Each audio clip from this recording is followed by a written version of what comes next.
सगळ्यात पहिले तू कमळीशी लग्न कर हे सगळ्यात पहिले राधिकानेच ऋषीच्या डोक्यात घातलेलं आहे. त्याची इच्छा नसतानाच सगळ्यांनी विचारलं, तुम्ही सोडणार का आता सिरियल, कधी सोडणार, कधीपर्यंत बघायची, असं वगैरे आलं होतं मला. पोस्टपार्टम डिप्रेशन ते मला होतं आहे. ज्या मुली फक्त विचार करतात की 6 महिने घरीच राहूया बाळाजवळ, तर त्यांच्यासाठी खूप कठीण आहे. कारण हे फक्त लोक म्हणतात की काय नाही, ओव्हर थिंकिंग असतं हे वगैरे, पण असं नसतं.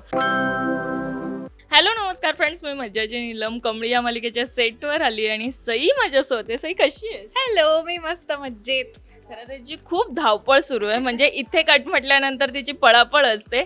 कसं सुरू आहे, कारण की घरी आणि इथे असं दोन्हीकडे बघावं लागतं. सो कसं सुरू आहे? खूप हेक्टिक आहे, खरंच खरंच खूप हेक्टिक आहे.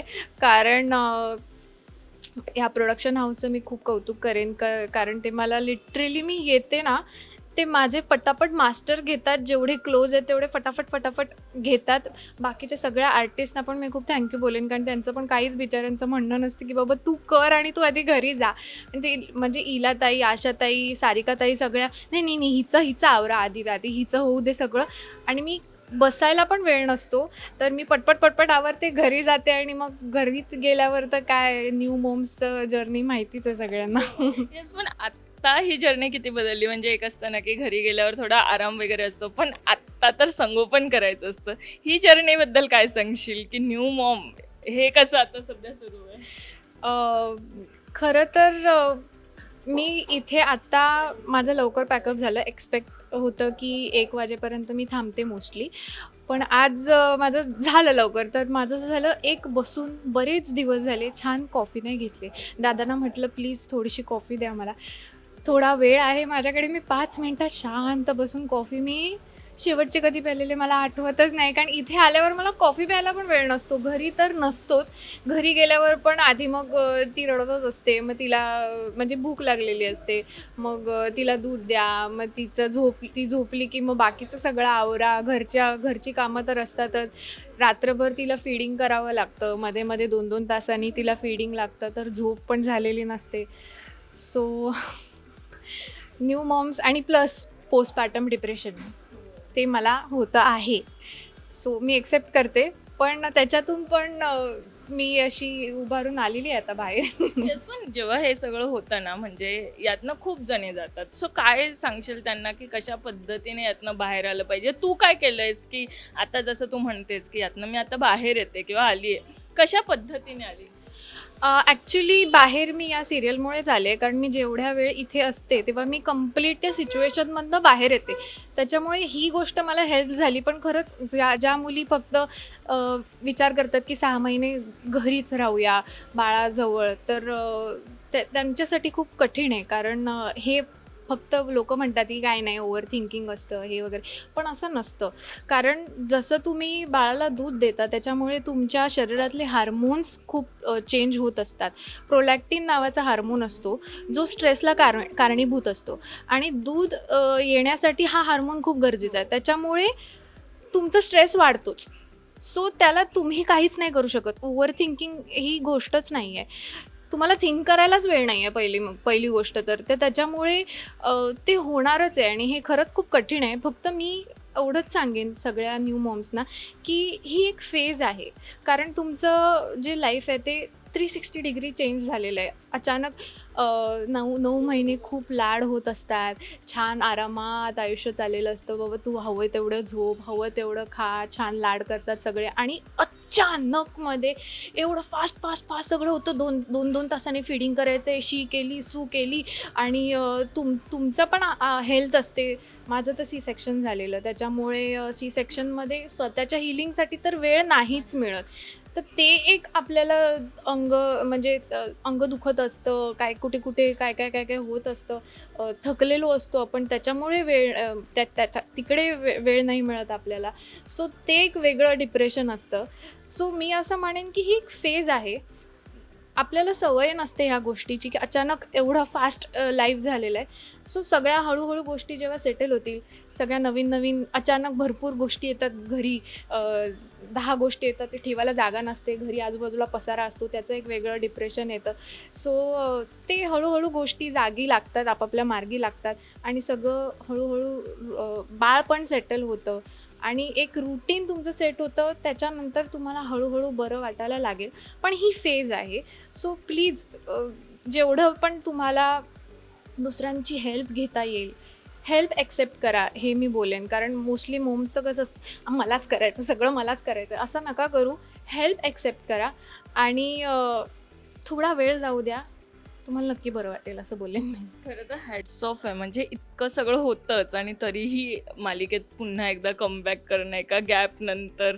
मला सांग, किती मिस करत होती राधिका आणि ह्या सगळ्या एक असतं ना की आपलं एक रुटीन ठरलेलं असतं, हे रुटीन असंच असतं, ते अचानक चेंज होतं. हे सगळं त्यात पिरियडमध्ये किती मिस करत होते? नाही, मी मिस अजिबातच केलं नाही. कारण मी 7.5 महिने काम करत होते. हां, तो 1.5 महिना 9 महिन्यापर्यंत मी मिस केलं की अरे यार, कारण मी काहीच करत नव्हते घरी, नुसतीच टाईमपास आणि इकडचं तिकडचं काहीतरी. पण जसं डिलिव्हरी झाली त्याच्यानंतर माझ्या डोक्यात पण नव्हतं. मला इकडून प्रोडक्शनमधनं कॉल आला कॉंग्रॅच्युलेशन्स करायला. तर मी म्हटलं थँक्यू. मग कधी येतेस म्हटलं, आत्ता म्हटलं, मला 6 महिने तुम्ही विचारूच नका. कारण तेव्हा तर खूप खूप नभा सुरुवातीचे 2-3 दिवस हॉस्पिटलाइज्ड होती, कारण तिला कावीळ झालेली. सो त्याच्यामुळे ती NICUमध्ये होती. तर त्या ह्याच्यामध्ये म्हटलं, मला 6 महिने तुम्ही विचारूच नका. परत 1 महिन्याने तिचा फोन आला की बघ न गं, काहीतरी आपण तुझ्या नोटवर करू, पण आम्हाला तूच हवी आहेस. तेव्हा जरा गोष्टी सेटल झालेल्या. म्हटलं थांब जरा. मग मी घरच्यांशी बोलले. माझ्या नवऱ्याचा पण ह्याच्यात खूप मोठा हात आहे. कारण जेव्हा मी इकडे येते, भले 4 तासासाठी का होईना, पण तो बोलतो की तू जा, मी हिला सांभाळेन. आणि तो लिटरली खूप छान सांभाळतो. तो सगळं करतो तिचं. तिला फीडिंग करतो, तिचे डायपर्स चेंज करतो, तिला रात्री झोपवायचं काम पण त्याचंच आहे. आणि सगळ्या नवऱ्यांनी हे केलं पाहिजे प्लीज. त्याशिवाय आजकालच्या मुली नाही सर्व्हाइव्ह करू शकत. पण नभा थोडी थोडी मस्ती करायला लागली. कशी खेळ करे अशी? ती नाही, मस्ती नाही करत अजून. ती लहान आहे तशी, 4-4.5 महिन्याची आहे. पण हां, तिला ना बोलायला पाहिजे. फक्त तुम्ही त्याशी गप्पा मारायच्या. मग सगळं शांतता असेल ना, तर ती अशी करत असते. बाकी ती तशी काही त्रास नाही तिचा. फक्त ती भूक लागली की रडते आणि झोपायचं कसं हे तिला कळत नाही. फक्त डोळे मिटायचे आणि झोपायचं, एवढं साधी गोष्ट पण बिचारीला कळत नाही. तर तिला झोपायला लागतं तेवढंच. बाकी तिचं पोट भरलेलं असेल, झोप झाली असेल, तर किती मस्त छान असते एकदम. पण आता मालिकेविषयी विचारायचं आहे, काय सुरू आहे राधिकाचं आणि आत्ता सुरू असलेल्या ट्रॅकबद्दल काय सांगायला आवडणार? आता सध्या रोहित आणि ऋषीची खूप भांडणं चालू आहेत. त्याच्यामध्ये बिचारीची तारांबळ उडाली आहे की लाडका दीर आहे त्याच्याकडे बघू, की नवरा छळणारा नवरा आहे त्याच्याकडे बघू. तर त्याच्यावरच तिचं चाललंय बिचारीचं. पण काय आता ऋषीची मदत करायचं हे ठरवलंयस? म्हणजे आता आम्ही बघतोय की तू त्याच्या सपोर्टिव्ह असते नेहमी. तो येतो तुझ्याकडे तेव्हा तू त्याला सपोर्ट करत असते. त्यांची आता मैत्री सुरू झाली कुठेतरी कमळी आणि ऋषीची, आणि आता आम्हाला हळूहळू त्यांच्यातला तो रोमॅन्स पाहायला मिळतोय. सो पुढे जाऊन असं तुला असं वाटतंय राधिका म्हणून की तू तेव्हाही त्याची साथ देणार आणि तू एकच आहे की जी ऋषीची साथ कधी सोडणार नाही? सगळ्यात पहिले तू कमळीशी लग्न कर, हे सगळ्यात पहिले राधिकानेच ऋषीच्या डोक्यात घातलेलं आहे, त्याची इच्छा नसतानाच. सो ऑब्व्हियसली की हे जरी त्याच्या डोक्यातून गेलं तरी मी सारखं आहेच त्याच्या डोक्यात टाकायला की कमळी कमळी कमळी, काही झालं तरी तुझा एम सोडायचा नाही, कमळी कमळी कमळी, बस एवढं मी त्याला लक्षात आणून देणारच आहे. आणि ती चिडवतच असते सतत, काही झालं तरी बिचाराचं काही दुसरं असेल तरी नाही, हे कमळीमुळेच तुझं चाललंय, असं चालूच असतं. पण छळणाऱ्या नवऱ्यासोबत ऑफस्टँड बॉन्ड कसा आहे? तिने ना आता ती एक सवय झालेली असते ना की नवरा हा असाच आहे, त्याच्यामुळे ती इग्नोर करायला शिकलेली आहे. आणि ऋषी खूप छान वागतो. बाकी जे केअरिंग आहे, म्हणजे केअर लागते ती सगळी ऋषी घेतो. वहिनी म्हणून खूप छान तो तिची विचारपूस करतो, तिच्यासाठी भावाकडे भांडतो. सो त्याच्यामुळे तिला एवढं काही असं हे वाटत नाही, शिकलेली आहे की हां नवऱ्याला इग्नोर कसं करायचं. पण ऑफस्टँड किती जुळलंय दोघांचं? नाही. ऑफस्टँड मैत्री आहे चांगली? हां म्हणजे हां खूप चांगली आहे.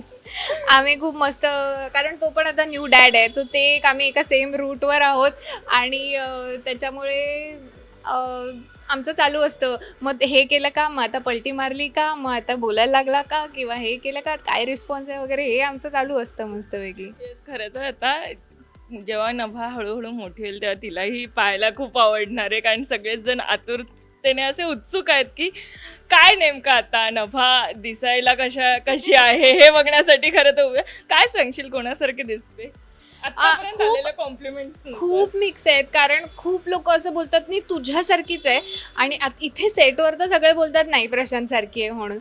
तर तिचे खरं सांगू का, तिचं खाली जीवणी जी आहे ना ती माझ्यासारखी आहे, आणि तिचे डोळे प्रशांतसारखे आहेत, आणि तिची स्माईल सेम टू सेम प्रशांतसारखी आहे. सो रंग माझ्यासारखा आहे. त्याच्यामुळे लोकांना असं वाटतं ती माझ्यासारखी आहे. पण मला पण पर्सनली असं वाटतं की ती प्रशांतसारखी आहे. प्रशांतची स्माईल खूप छान आहे. त्याच्यामुळे मी आधीच मागितलेलं की प्लीज तू स्माईल प्रशांतची घे, तर ती मोस्टली प्रशांतसारखीच दिसते असं वाटतं मला. येस, पण आता खरं तर खूप तारांबळ सुरू आहे तुझी, आणि हे सगळ्यात तू इथे येऊन काम करते हे बघून खरं तर खूप छान वाटतं. आणि मला असं वाटतं जेव्हा तू नव्हती तेव्हा प्रेक्षकही राधिकाला मिस करत होते. काही आलेले DMs किंवा मेसेज आलेले काही? हो खूप खूप खूप, म्हणजे सगळ्यांनी विचारलं तुम्ही सोडणार का आता सिरियल, कधी सोडणार, कधीपर्यंत बघायची, असं वगैरे आलं होतं मला. पण छान वाटतं असं की म्हणजे तेवढ्यात वेळ काढून पण मी ते वाचायचे कमेंट्स आणि DM, मला रिप्लाय करायला मिळायचा नाही, पण छान वाटतं. पण आता प्रेक्षकांना काय सांगायला आवडणार आहे? मी न्यू मॉम्सना सांगण्यापेक्षा मी त्यांच्या घरच्यांना सांगेन की प्लीज मॉम्सना सांभाळून घ्या, कारण खूप असं वरवर सगळं छानच असतं, की ॲक्च्युली सगळं छान असतं, की छान बाळ आलेलं असतं घरी, पण ते सर्वाईव्ह करणं मॉम्ससाठी खूप कठीण आहे. सो त्यांना समजून घ्या, त्यांच्या कलेने घ्या. त्यांना जर मी टाईम हवा असेल तर ॲटलिस्ट दिवसातनं 1 तास तरी मी टाईम द्या. आणि न्यू मॉम्सना असं सांगेन की बी पेशंट, सगळं छानच आहे. तुम्हाला एक छान बाळ झालेलं आहे, एवढे एक जीवाला तुम्ही जन्म दिलेला आहे, ही खूप छान गोष्ट आहे. आणि जे काही तुम्हाला वाटतंय ते टेम्पररी आहे, ते थोड्या वेळासाठी वाटेल. सो बी पेशंट, सगळं छान होईल. आणि मालिकेबद्दल प्रेक्षकांना काय सांगायला आवडेल? राधिकावर जे प्रेम करतात त्यांना काय सांगाल? खरंच खूप मला खूप DM येतात, आणि खरंच थँक्यू सो मच. तुम्ही मला एवढं प्रेम करता, मला एवढं विचारपूस करता माझी, मला विचारता की कधी येणार मॅम तुम्ही कमी दिसता वगैरे. पण आता प्लीज जरा समजून घ्या. माझ्या या बिझी शेड्यूलमधनं मी तरी वेळ काढून इथे शूटवर येते, आणि हे लोक मला समजून घेतात म्हणून मी थोड्याशा सीनमध्ये असते. सो लवकरच नभा थोडी मोठी झाली की मी परत जोमाने काम सुरू करेन. Thank you so much. येस, आणि मला असं वाटतं की आता या सगळ्या धावपळीत स्वतःची काळजी घे आणि नभाचीही काळजी घे. सो थँक्यू सो मच आणि all the very best. Thank you. Marathi मनोरंजन सृष्टीमधील मालिका, चित्रपट, नाटक तसेच कलाकारांबद्दलच्या नवीन अपडेट्स जाणून घेण्यासाठी नक्की सबस्क्राईब करा इट्स मज्जा मराठी या आपल्या नवीन YouTube चॅनलला.